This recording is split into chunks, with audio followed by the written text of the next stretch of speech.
Hey everyone, Oliver here from the Earful Tower. This episode is about what some people have called the Rose Line, which is the Paris meridian. It also includes an interview with someone from the Paris Observatory. I got to visit it when it was empty, and this is just a great episode from the archives when I first did the A to Z season. So this was A is for Arago, and you'll meet him, or at least learn about who he was, very shortly. And once again, this episode brought to you by Earful Tower Tours. Let us show you the City of Light. Come meet me in the Marais, perhaps. The EarfulTower.com/tours has all the information. Now let's get into this episode. Every day, tens of thousands of feet walk over bronze discs that are set out all over Paris, seemingly haphazardly. Perhaps you personally have stepped over some of these discs without even realizing it. You can find them under chairs in cafes. You can find them in the middle of popular tourist destinations like the Palais Royal, the Luxembourg Gardens, and even the Louvre. On each of these bronze discs, a 5-letter word, ARAGO. Above it, a small n, and below, a small s. But what are these discs? What do they mean? And why are they there? This is the Earful Tower. My name is Oliver G, and welcome to the first episode of the AB season, where A stands for Arago.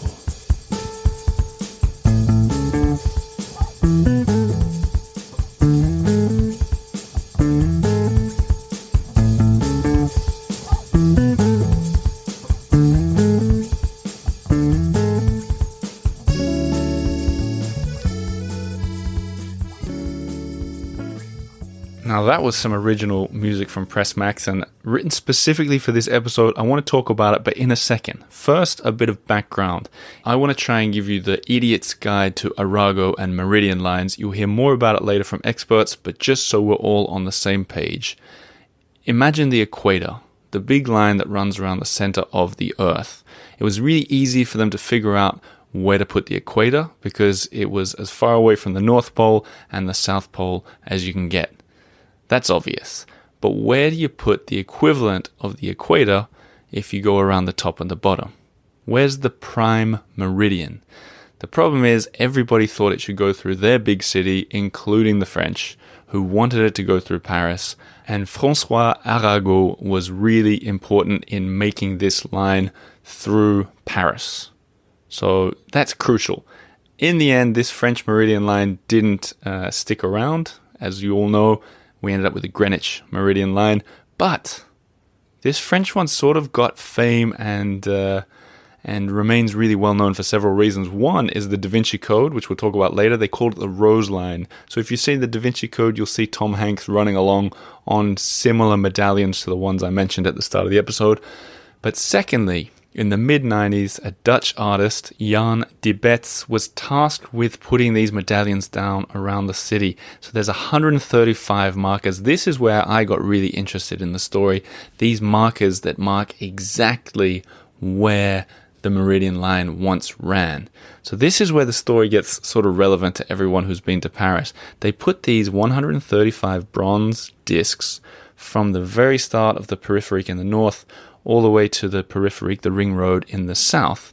And if you're not looking for them, they just pop up suddenly whenever you're in sort of central Paris. So I want to talk about the best place to find them and how you can do a little walk to discover them as well. But there's one really important thing to note is over the years or the decades, people have taken to stealing them. So if you ever think you're on the line and you're looking for one and you find like a hole in the ground or a circular piece of removed something from the concrete, you're probably looking at one of these markers, okay?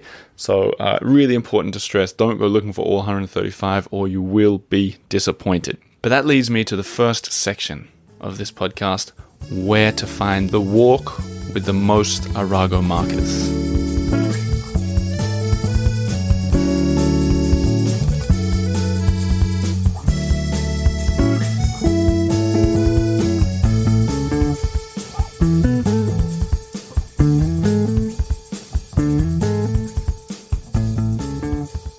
So you just heard a little bit more from Pres Maxson. Let's give him a shout out here. He says, I looked a lot for a song for the Paris Meridian. There are a handful of songs out there, but nothing was clicking over the past few weeks, and then I realized it. I was hearing something that had yet to be created. So my song to kick off the season is an Earful Tower original, and since we're starting the alphabet, it's of course in the key of A. And because there are 135 Arago medallions spaced across Paris on the Meridian line, this song has 135 single piano notes, also 135 A's, strung one right after the other from start to finish. In keeping with that theme, the tempo of the song is 135 beats per minute. Here we go. The song is Le Meridien de Paris. Well done, Pres. I love it. If you guys don't know who Pres is, he's our resident musician, the matryoshka of music, the maestro. He has a lot of names, and if you're a Patreon member, hopefully by now you got the Earful Tower CD that we made as a gift to all the Patreon members, The Sound of Paris. Now, who knows, we might do another one for this season. Off to a good start. But there you go. Now, let's talk about the best place, in my opinion, to find the biggest concentration of markers. And what you want to do is you want to go to the Palais Royal in the first arrondissement. If you don't think you're familiar with it, it's where they've got the big black and white columns. And there's a really beautiful garden, like a perfectly manicured garden in the first arrondissement. You want to get in there, and specifically you want to go to the south end where it opens up towards the Louvre. And at exactly that point where it opens up, so where you leave the black and white columns and go through that archway, right around there is this unusually huge concentration of these markers, and they're all there. And if you're anything like me, once you find one, and especially when they're close together, you just want to find the next one, and you'll find yourself like one of those drug sniffing dogs at the airport. You just put your head down and you get looking for them, and then you get this sort of excitement as you find each one. So you go through the that little entry tunnel. First, go back a bit, go through the corridors. There's 2 or 3 in there, and then down through the tunnel, past a little shop. There's a cafe there, Café Le Nemours, and under one of the chairs there, like in the middle of that terrace, there's one on the ground. So people are just sitting there having their coffees, people watching, not realizing that they're sitting on the Meridian line of Paris. And then you continue. It doesn't feel straight because it's sort of not exactly perpendicular to the road, but you follow it across past the metro station towards the Louvre. And then through that main entrance towards the Louvre pyramid, you can find one right by the pyramid. But then what happens? You're face to face with a museum. And who knows, in that enormous, famous, beautiful museum, the Louvre, who knows if there are medallions down there too? Well, actually, I know. Because Amber Minogue, who does Louvre tours, especially for a lot of Earful Tower listeners, she went down there with the microphone to hunt for the medallions. Here's her little report from inside the Louvre Museum.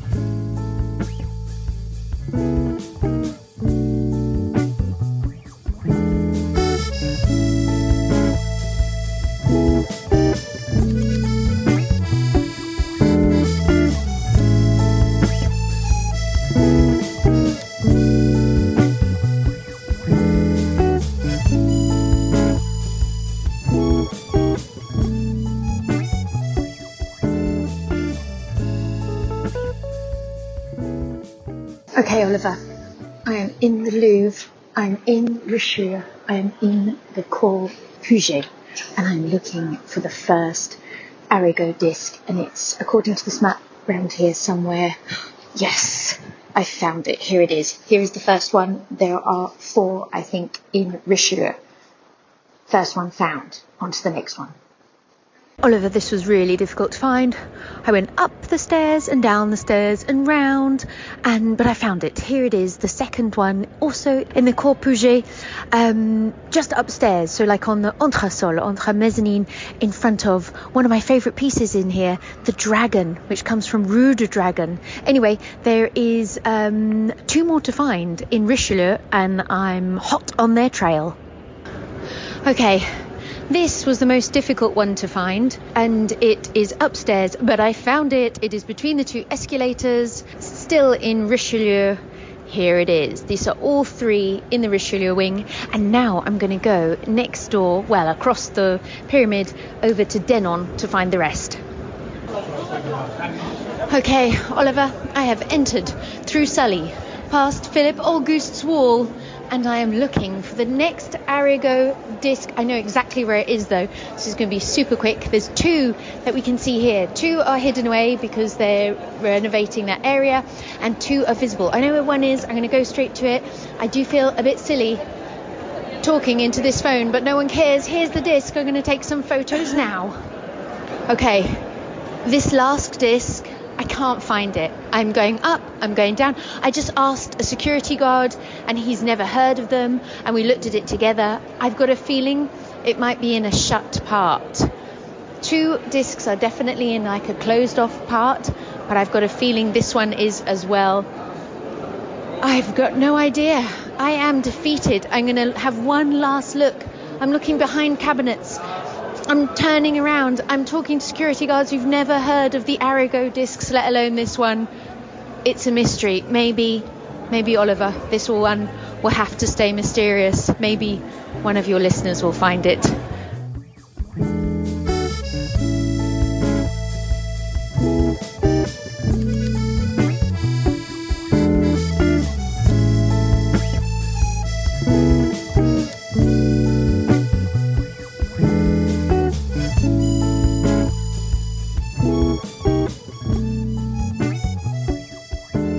So yes, everyone get in touch if you find more of those medallions inside the Louvre Museum, but then you pop out on the other side and then you can cross over the beautiful Pont des Arts. And I haven't been back just yet. I'm going to go back and do a video of everything we just talked about, but there used to be one on the other side of the Pont des Arts, the south side of the river.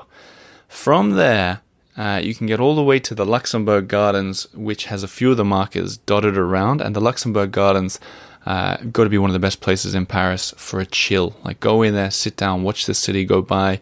Absolutely lovely. But extra points if you can find the meridian markers in there. And I think they're a bit bigger than the other ones. However, this is where it gets interesting. When you're standing at the south end of the Luxembourg Gardens, looking down, there's a really long stretch of grass beyond the gates. Surprisingly long and straight. Like, it's not typical for Paris that a park goes like that. And if you follow that all the way down, you get to a tree-lined avenue, and at the end of that tree-lined avenue, all the while I should say, there are medallions spaced out at intervals, but if you get to the end of that tree-lined avenue, there's a big locked gate. And I'd seen this big locked gate before and wondered what was inside and why I couldn't go and see it.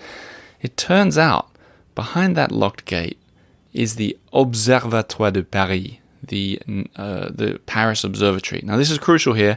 There are several observatories in Paris. You might think that we're talking about the same one, but we're probably not. This is the ancient one, like 400 years old, closed to the public, on a huge space, and incidentally, on the Arago line, on the Meridian line. Now, I say incidentally. Truth is, there's no happenstance here. This was all on purpose, as you're about to hear, because I got in contact with the observatory and I said, can I come in? And they said, Oliver, we would love to show you around. What you're about to hear is my chat with Nicolas Lesté-Lasserre, who's a science historian and the community manager of the observatory itself. He took me and our photographer Augusta around for 2 hours. So for 2 hours we explored this observatory, and he explained the key links between it and the Meridian line of Paris. So buckle up, because I'm about to take you somewhere that very few people have been before. And to set the scene, when I met Nicolas, he took me inside. It felt immediately like we'd walked out into the countryside. This place is huge. It's weird. It's right next to the Luxembourg Gardens, but it's like empty all around. You feel like you're walking through the French countryside, trees all over the place. And from the get-go, I had questions. So as we started walking in, I see this old-looking telescope room, and I say, hang on, what's in that? Like a coupole, like a covered, like a rounded ceiling. And he said, oh, that's not part of the walk. I said, but can we go in there? So you're going to hear us talking about that, and then you're going to hear us walking through this tree-lined avenue to the entry of this incredibly beautiful. Oh, it felt like a chateau in the middle of Paris. And then as we go into one of the main meeting rooms before we go upstairs. Let's meet Nicolas and get inside the observatory.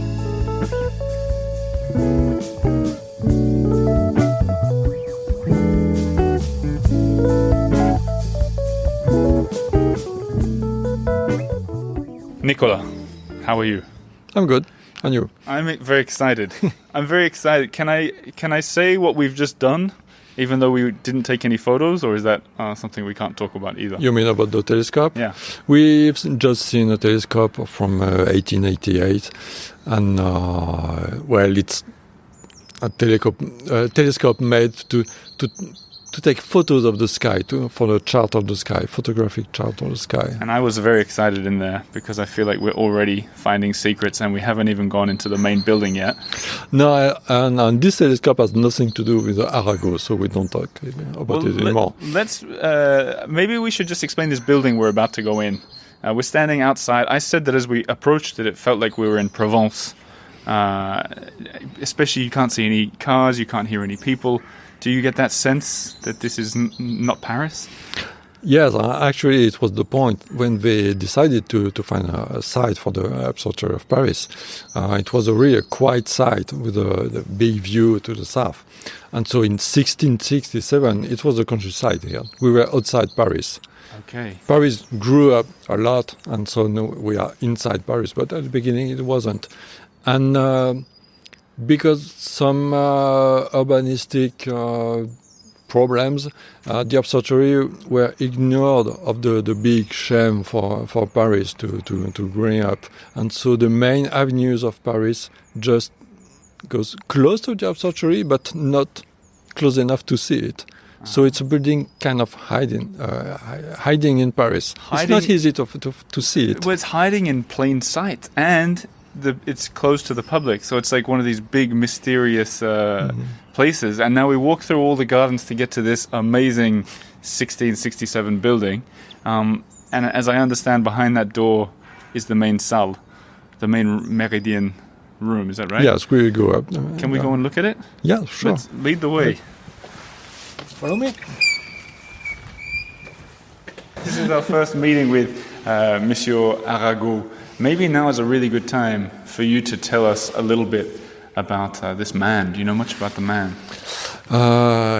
So he started to study astronomy and mathematics, and he was a promising student. And because he needed a situation in Paris, he was from south of France, so it wasn't easy for him to live in Paris. He got the job of secretary of the library of the observatory.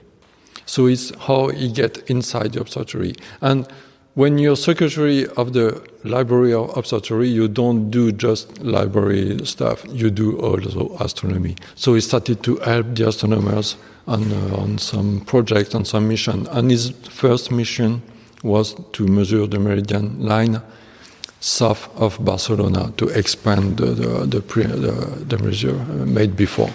Okay, so does that mean that south of Barcelona, so he was it him that was like, let's make this line go through Paris?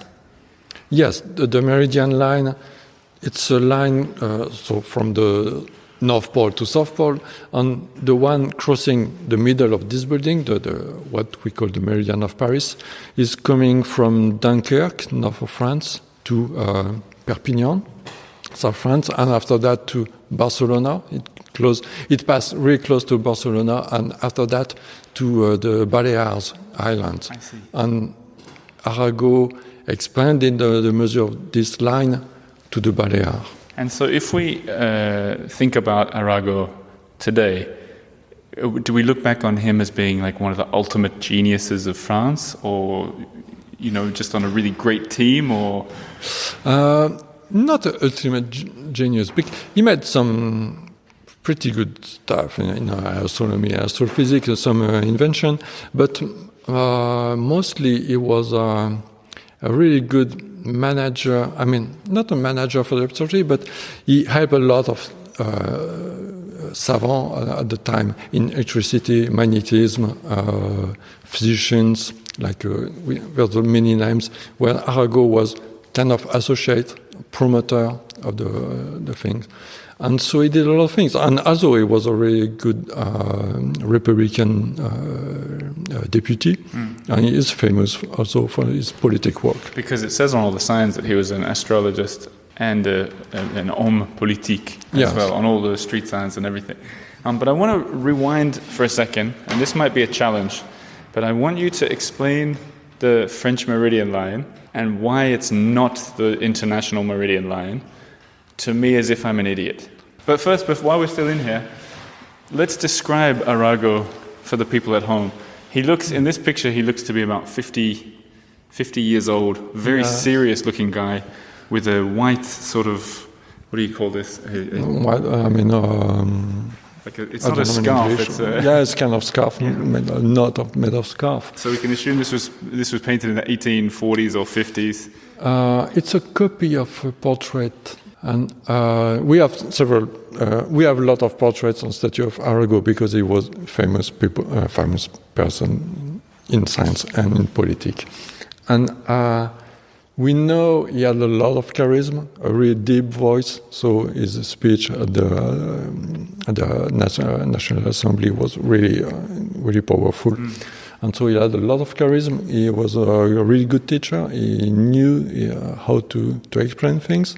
So we know that. And he was a good-looking man. It's true.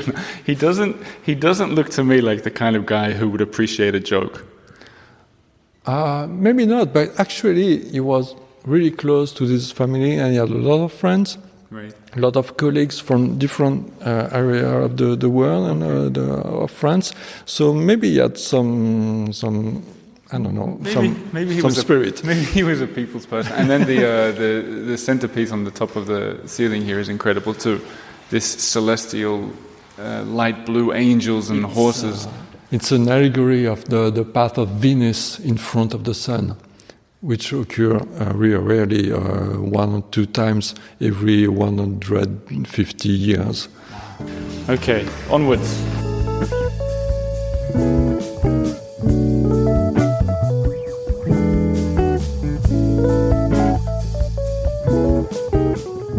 Now, before we go any further into the sort of most glorious part of this observatory, I need to just pause because I'm not happy at all with the way I described Arago's clothes there. That was pretty pathetic. So I've asked my wife, Lena Nordengy, who is a fashion designer and artist, to do a better job. What is this guy wearing? It's not What did you say? I said he's got a white thing that could be a scarf, and that's all I said. Okay, so I want you to picture Mr. Darcy from the Jane Austen book. So typical 1800s sort of fella. Grumpy. He's got, very serious. He's got a fluffy hairstyle. He's got a white, wraparound scarfy thing. No, I'm kidding. Like a cravat scarf around his neck and a dark 3-piece suit. Okay. Yeah. That was easy. There you go. Well dressed? Very. We happy with this? Mm-hmm. Does he look like an astronomer, an astrologer, a political man? No, I'll put he's got my vote. Yeah. I put my trust in him. Thank you, Lena. Also, I want to point out everything that we're talking about in this observatory. Augusta Sagnelli was there taking photos. So there's going to be stuff on the earfultower.com, always the case, and pictures and videos of everything we're talking about. But from this beautiful meeting room, we went upstairs what must be one of the most beautiful staircases I've ever seen. Certainly, and in Paris, I want to do a whole story about staircases, but this really unusual sort of spiraling, grand, pristine staircase. And we went up into the main salle Meridien. You're going to hear me yell it, making it feminine, salle Meridienne. You can laugh at me if you want, but the echo caught me by surprise. The salle Meridien, the main room along the floor, is just a really long marking for where that line ran. Windows on either side looking out over all of Paris, and it just being so obvious and so clear that a big line went there. You can see all the way down to the Luxembourg Gardens. Pictures of that too. But now you're going to hear from me and Nicolas again in this salle.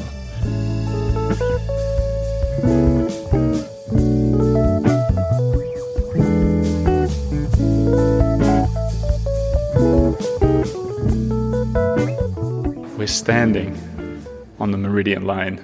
You're on one side, I'm on the other side, and we're in this great big hall. What's the name of the hall? The hall of the Meridian. In French? La salle du Méridien. La salle du Meridian. Good. There's a big echo there.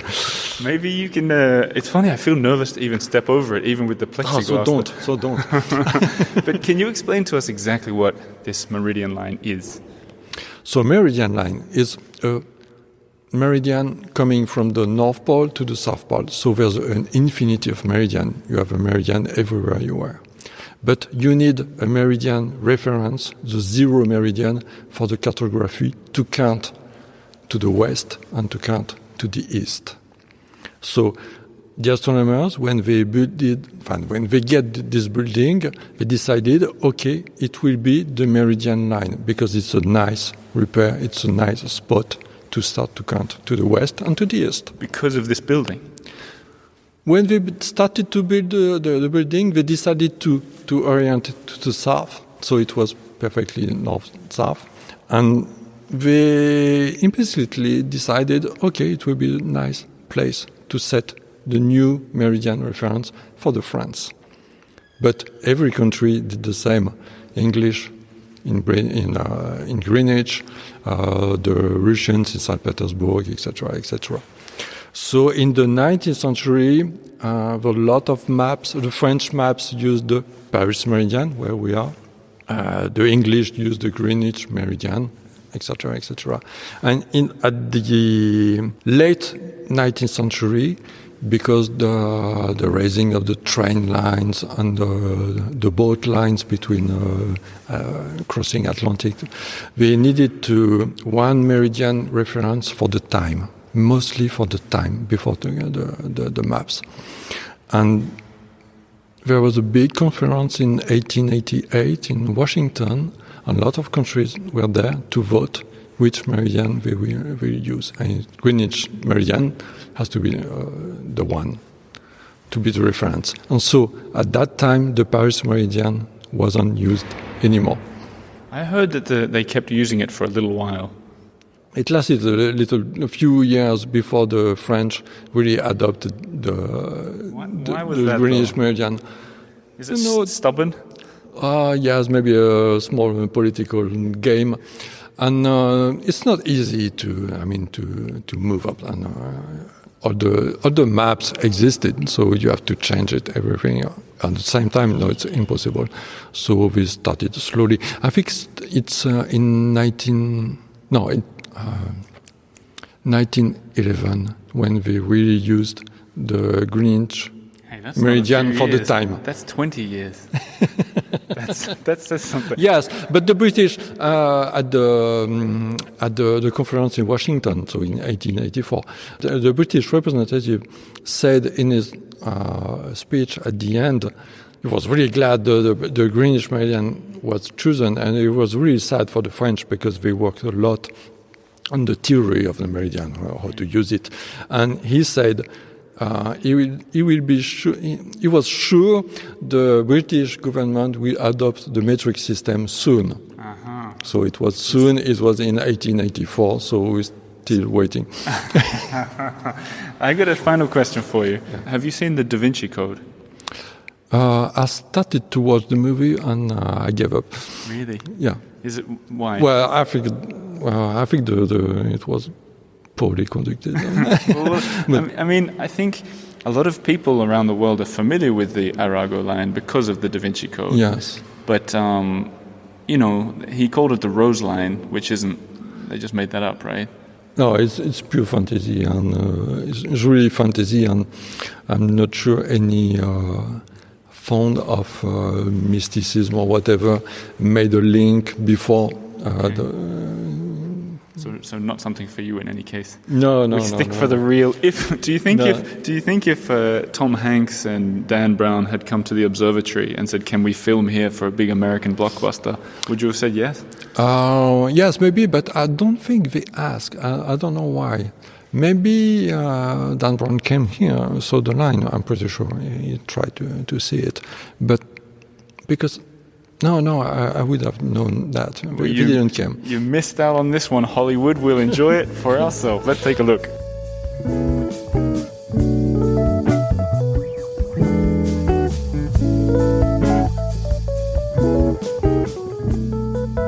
And yes, indeed, we did enjoy it for ourselves. We went up. I mean, like, this should be in a Hollywood movie. This building was just so the pristine aspect of it. Because I think so many of these centuries-old buildings in Paris, is like in Paris, the churches and so on, they have a lot of people going through them, and they just get naturally dirty. Whereas this one, I guess, is I don't know. They look after it a little bit better. There's fewer people stealing things. I don't know. It's just perfect. So. From there, we went back to the staircase and kept going up because we were going to see inside the actual observatory itself. So we're like several floors up now. We went through the staircase onto the rooftops, which if you've been listening to this show for a while, you know I'm a huge fan of the rooftops of Paris, these new, unparalleled, unusual perspectives on the city. I love it. With everything. The whole city was out there, and we're on the south side here, so it's kind of a little bit different.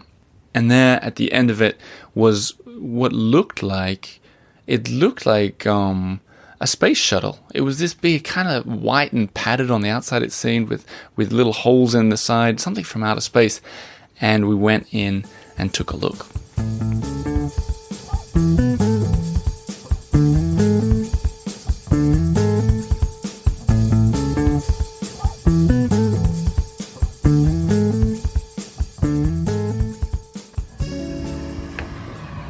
I'm walking up the steps, coming into the space station. It feels like a space station. Wow.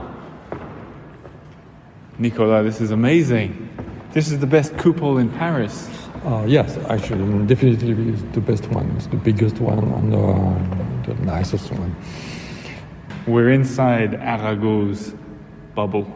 The bubble on the top of the building, the cupola, looking out over the city of Paris and the world. Yeah, and the poor Arago didn't see the telescope inside because the telescope came just after his death. That would have really been something. This is, it's named after him, isn't it, everything? Yes. Yes, the telescope Arago inside the cupola Arago. And how often do you open the top? Actually, quite often, but for the students observatory do some work in it. Is it that button there that opens it? That button behind you? No, just for the light. Okay. No, it's much complicated to open it. And some astronomers came here just for let's say for the fun, because we don't use it anymore for the science. Okay. Because the light of Paris is too strong. Too strong.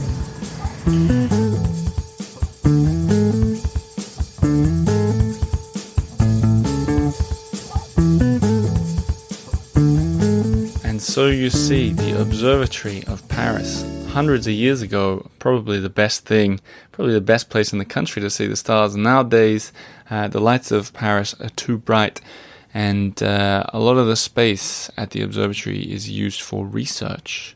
So not open to the public, but if you're lucky, maybe you can organize a visit. Otherwise, the EarfulTower.com is the place to see the pictures from inside. A big thanks to the observatory for letting us all in for today's episode. Now, if you leave the observatory out, heading south, you cross immediately the Boulevard Arago, and there's a big statue, like a big plinth for a statue, where during the Second World War they took down the statue and melted it. They never put the statue back. And instead of rebuilding, a statue of this guy, Arago, they decided to do an art project instead, which is where Mr. Dibbets, the Dutch artist, in 1994-95, came and placed these medallions, which you can follow all the way to the south side of Paris from that observatory, and all the way down to the Parc Montsouris, which is another, like a seriously underrated park in Paris in the 14th arrondissement. And there would mark not just the end of your walk, but the end of this episode. I'll leave you with the music of Pres Maxson with an original song for the Earful Tower. And wherever you are, whatever you're doing, whoever you are, have a lovely week. Merci beaucoup and au revoir.